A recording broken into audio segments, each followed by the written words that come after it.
Good morning, everyone. Another happy day. Joe Biden, president-elect. This week, our nation paused for the sacred observance of Veterans Day.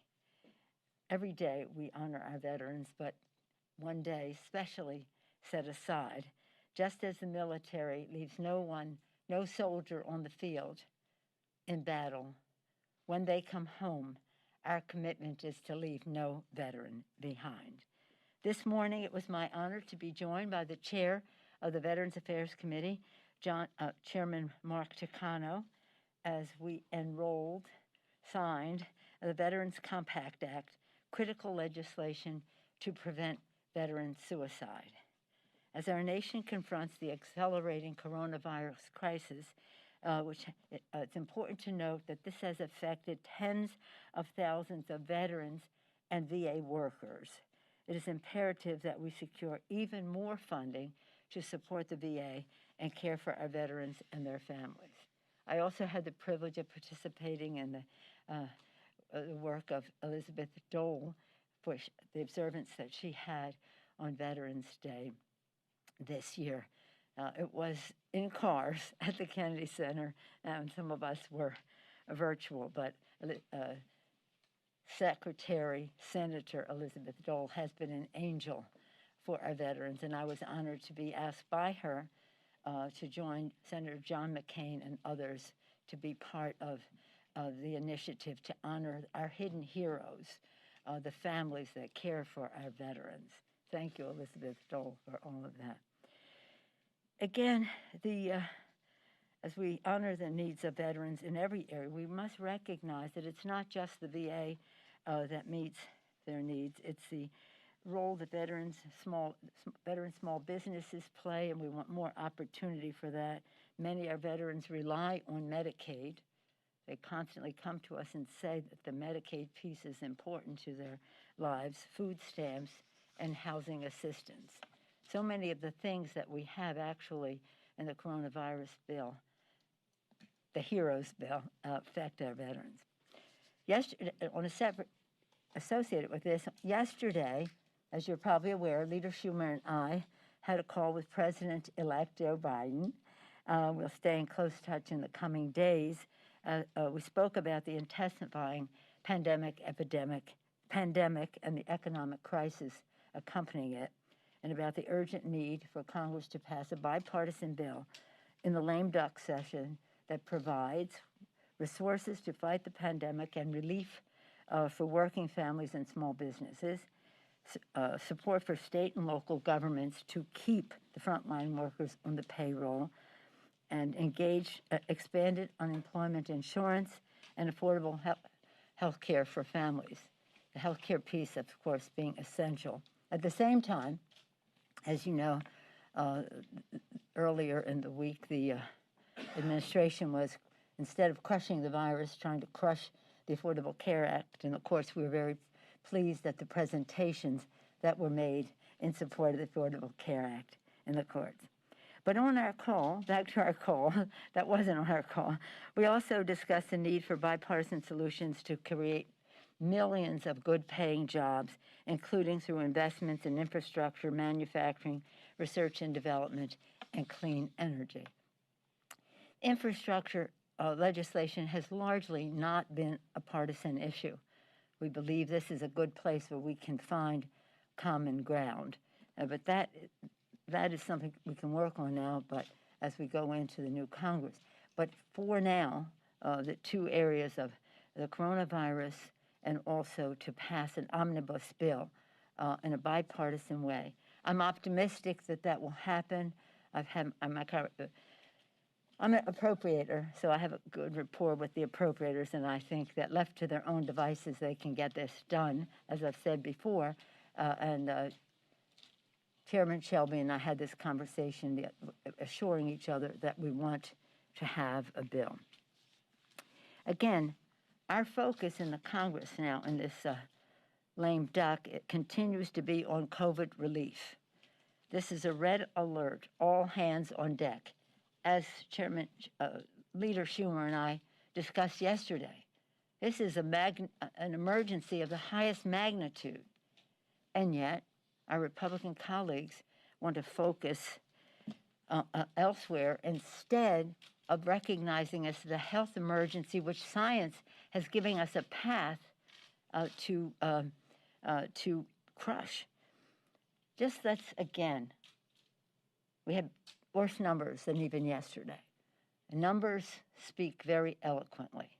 160,000 infections were reported, a horrifying number, following more than a week of over 100,000 infections a day. These levels are 2 times higher than the summer peak. More than 67,000 Americans are hospitalized with COVID, a new record threatening overwhelming our hospitals in our rural areas too. Over 10 million people have been infected, over 10 million people. 240,000 Americans have died because of this pandemic. According to a news report this morning, which I'm sure you have all seen, it was reported that more than 130 Secret Service agents are infected or quarantining in the wake of Trump's reckless campaign schedule. 130 Secret Service agents. Meanwhile, on the economic front, over 20 million Americans are on unemployment. America has 1 million fewer teachers and education jobs compared to a year ago, and that has an impact on our children's education. 8 million people have fallen into poverty. 17 million children are food insecure. There's no time to waste. We must save lives and livelihoods. And yet, Republicans in Congress continue their tactics of delay, distort, and deny, which has led to deaths. Now they're trying to distract and divide the country as they refuse to accept the election results. The election is over. Joe Biden is the president-elect, elected with a mandate of over 78 million votes. But don't take it from me. The Elections Infrastructure Government Coordinating Council and the Election Infrastructure Sector Coordinating Executive Committees said in their joint statement, this November 3rd election was the most secure in American history. There is no evidence that any voting system deleted or lost votes, changed votes, or was in any way compromised. It went on to say, while we know there are many unfounded claims and opportunities for misinformation and the process of our elections, we can assure you that we have the utmost confidence in the security and integrity of our elections, and you should too. The Republicans shamefully, pretending otherwise, are doing serious damage to our American democracy here and as is viewed throughout the world, and making it even harder to address the massive health and economic crises facing America right now. The longer the Republicans keep up the charade, the further out of control the COVID crisis will spiral and more endangered Americans will be. I urge our Republicans to accept the facts, acknowledge the crisis, and immediately come to the table to work on COVID relief. Again, this takes place at a time where there's a vaccine on the horizon, giving people hope. But that should also give them encouragement to listen to science on the way to the vaccine. Testing, tracing, treatment, mask wearing, isolation, separation, sanitation, all of those things. Because the sooner we do that, and the sooner we have a vaccine, the sooner we crush the virus. I hope it would be an incentive for people to follow science all the way to the vaccine. And in that score, in our COVID bill, we do have sufficient a great deal of funding for the vaccine the development, as I said yesterday, should be taken up under the defense bill. I just don't know why the president is not doing that. And then also, we want to make sure that when the vaccine occurs, there will be sufficient funding and sufficient vaccine to reach everyone in our country, as well as in the world, because as we all know, unless we're all secure, none of us is. Any questions? Yes, ma'am.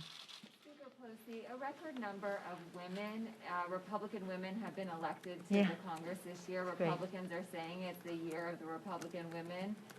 Is it? Well, I'm excited that we have more women in Congress. That doesn't mean we have shared views, but hopefully we can find common ground on some issues that related to domestic violence was how the Women's Caucus in a bipartisan way came together in the beginning. Issues that relate to teen pregnancy have been a bipartisan focus over time, reducing that. So let's see. Let's be optimistic and let us see. But I congratulate and welcome each and every one of them. Of course, we have 90. We have, I think, 9 or 10 new women coming in to our caucus this time. We're sadly leaving Anita Lowy, Susan Davis, a few of the women in the Congress. So, but we're happy to have all these new members, and they're beautifully diverse. So, yeah, Chad? Thank you. Good morning. So, obviously, you're going to have a narrow majority here. You always talk about know your power. Know your. What is your power right now? Oh, know your power. Yeah. With a what Yeah. is know your power? What Yeah. is your power right now with a smaller majority, pressures inside the caucus, and your route to the speakership when you lost votes last time? Well, let me just say on that score, and we are still very much involved in these races. We have a number that are just haven't been counted. When we were impatiently waiting for the count on the presidential, it seemed like an eternity, and now it's another week later. So we're still involved in that. But listen, we had a very deep victory 2 years ago. I don't think that people are quite understanding. Of the 40 seats that we won, 31 were in Trump districts. He wasn't on the ballot. And right away, we said he's going to be on the ballot. That's a steeper climb in these districts. And with the actions that were taken, we saved most of those seats. So we're very proud of that. We now have a president of our party in the White House, Joe Biden. We have a majority in the House, albeit smaller, but nonetheless a majority, 132 gavels, chairs of committees, subcommittees, and the rest, the beautiful diversity of our caucus, and we see it as a tremendous opportunity as we go forward because we have to address the fact is that President Trump, to his credit, turned out a big vote. And in some of these districts, which were, people wondered how we won them before. They were so Trumpian. And now with him on the ballot, bringing a bigger vote. But we're getting ready already for the next time. A number of our candidates have already said they're going to run again. I'm not going to make any announcements for anybody, but a number of them have told me that they're ready. They loved being in Congress. They were proud to have won, and they were proud of the campaign that they made. After Joe Biden was declared the winner on Saturday, I spent most of the weekend listening to those who did not win the election. They succeeded in their campaign in terms of putting forth their views, but will not be coming to Congress right now. I have pages, in fact, books of notes about how they saw what happened in their districts and how they see how we go forward.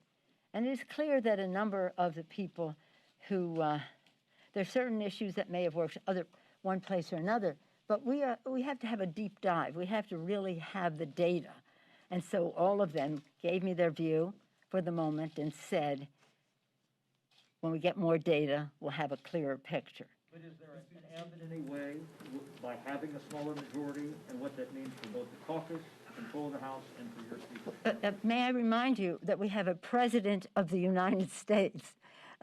We have a president of the United States. That is so very important. And whether you're in the minority or majority, if the president is of your party, you have more power. And I think that that's what Mitch McConnell's going to find out now, that whether he's in the majority or the minority, not having Donald Trump in the White House is going to change his leverage and that dynamic. But I'm very proud. I'm very proud. I knew it was hard in terms of what we did before. I never said that we were going to pick, all these pollsters did, and that's another question about the polling and the rest and the overestimation of what could be there. But the fact is, President Trump got out his vote, and in those districts, some of them, he made a difference. And every majority is fragile. But we're well on our way to the next election as we are counting still for this, have a running start with some of these same candidates saying that they will run, and others who are waiting because of their own personal decisions to run next time. Thank you, Madam Speaker. The president continues, as you noted, to falsely claim that he won the election in one form or another. His allies are making unfounded claims about irregularities with voting machines. We've seen the social media companies be forced to step in and crack down. I'm curious, from your perspective, have you seen big tech do enough, specifically a website like Facebook, to correct the president's lies? I'm not a big fan of Facebook. I don't know what they have been doing, but I know they've been part of the problem all along. And I just refer back to the Elections Infrastructure Government Coordinating Council and the Election Infrastructure Sector Coordinating Executive Committees and what they said. The November 3rd election was the most secure in American history. There's no evidence that any voting system was deleted or lost votes, changed votes, or in any way compromised. And this is so important because we've had resistance from the other side in protecting the critical infrastructure of our elections. It's the mechanics of it, and this is a good report back that things were going well. Two, to your point, what is happening in the social media that is so poisonous to our system, and how do we have a remedy for that? It is social media, the technology is a blessing, but it's a double-edged sword in terms of communication, democratizing the spread of information. So I would hope that they would have some sense of responsibility because they were very much a part of causing this problem to begin with. But I do also want to say that with the president, see, it's not just another branch of government, the White House, it is the bully pulpit. Joe Biden knows why he's there. He has a plan to be effective for America's working families, and he will have, he will have the stage. So it's not as if we're trying to get a distinction made here and press is engaged in equivalence, and which I think was unfair. But nonetheless, in terms of having the bully pulpit, it's not just a branch of government. It's not just having the White House, not just a branch of government, not just appointments to jobs and a cabinet arrest. It's the connection with the American people. President Lincoln, public sentiment is everything. With it, you can accomplish almost anything. Without it, practically nothing. And it leapfrogs over so many other misrepresentations. I hope that everybody will give Joe Biden a chance to have his message out there. What I saw during the Trump administration is he could say anything. It would be 2 days' worth of news, whether it had any value or not. Let's hope that everyone will give Joe Biden the chance. He is the president, 78 million votes and still counting, a mandate in our country. So my confidence and my hope springs from the public. The American people are so good. They're very clear about meeting their needs. And one of the messages for us in all of this is the clarity that behooves us to say some of the fears that they have, automation, globalization, diversity, climate issues, and the rest. We want them to know that what we're talking about is we're all going down this path together. This is not a zero-sum game. If one person wins, another person loses. No. And there is a place in the future for every person in our country, and how we use the automation, the globalization, and those issues in a way to give them that assurance and those jobs. I said yesterday, it's a four-letter word. I say it all the time, a four-letter word. Jobs, jobs, jobs, jobs, which contribute not only to the economic health of families, but the health and well-being of America's families. Yes, sir. Madam Speaker, how does the smaller majority, how does that affect your legislative approach? Are you going to have to compromise more? Are there bills that you're not going to be able to put on the floor? No, not at all. We have a president of the United States. Remember, we're going to have the opportunity to have bills signed into law. I'm very proud of our caucus because we're beautifully diverse. As I always say, it is our diversity is our strength. Our unity is our power, and our unity springs from our commitment to America's working families, and that is what we'll be talking about, as I mentioned, putting together a jobs bill that involves building the infrastructure of America in a resilient and green way, doing so in a bipartisan way, doing so that everybody in our country benefits, both with jobs, with workforce development, and with services, schools, et cetera, housing in their areas. So it won't have that much effect at all, no. Excuse me, dear. That's going to require some buy-in from Republicans in the Senate, especially if they keep the majority. So how do you shift your approach on coronavirus? Yeah, I think you're making a more of a, as I said, we had a very big win in the last election. It is smaller now, but it is not, we still have the power of the majority. But on top of that, our leverage and our power is greatly enhanced by having a Democratic president in the White House, especially Joe Biden, who is the man. He is the one who will put forth an agenda and will work together on that, as we did with President Obama and Joe Biden as Vice President of the United States. I don't see that as any challenge at all. I see it as an opportunity. Yeah. Madam Speaker. Thank you, Madam Speaker. On what you said about Leader McConnell, can you expand on that? You said he's going to find out. What do you mean? Well, he's been known to come to my office and say, I'm not doing anything Donald Trump doesn't want. So to me, that was like an abdication of your first branch of government responsibilities. You're just going to do whatever the president wants? No. This is a separation of powers, something very, very important, the genius of our Constitution, the separation of powers. And if we're just saying whatever the president wants and we're not having the input or the, shall we say, scrutiny as to what the best way to go is, listening to the beautiful diversity of our caucuses, then we are disserving the American people. So there's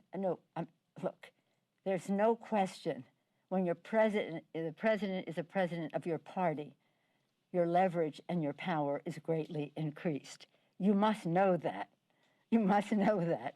So again, for the good of the country, I am so overjoyed that Joe Biden is president of the United States. His decency, his vision, his values, his authenticity, and his connection with America's working families. So I couldn't be more thrilled. But I also know that he respects the legislative branch and that it's a collaboration and we'll work together to put legislation together that will be hopefully bipartisan and signed into law. But again, the big partner in all of this is the public, the American people. They want access to health care, especially during a pandemic. They want good-paying jobs. They want clean government. That was our agenda in 2018. It continues to be. For the people, lower health care costs by lowering the cost of prescription drugs, preserving the pre-existing condition. For the people, bigger paychecks by building the infrastructure of America in a green, resilient way. For the people, cleaner government, H.R. 1, which will this time be H.R. 1 again, to end the role of big dark money in politics. It also will end a lot of the voter suppression that is out there. So we couldn't be more thrilled. We're sad to have lost some of our members. As I say, many of them are ready to come right on back. Some want to be in the Biden administration. All of them proud of their campaigns. And I think universally thrilled that Joe Biden is President of the United States. Thank you all. Do you accept any responsibility for the loss of House seats? Do you accept any responsibility for the loss of House seats? I take credit for winning a majority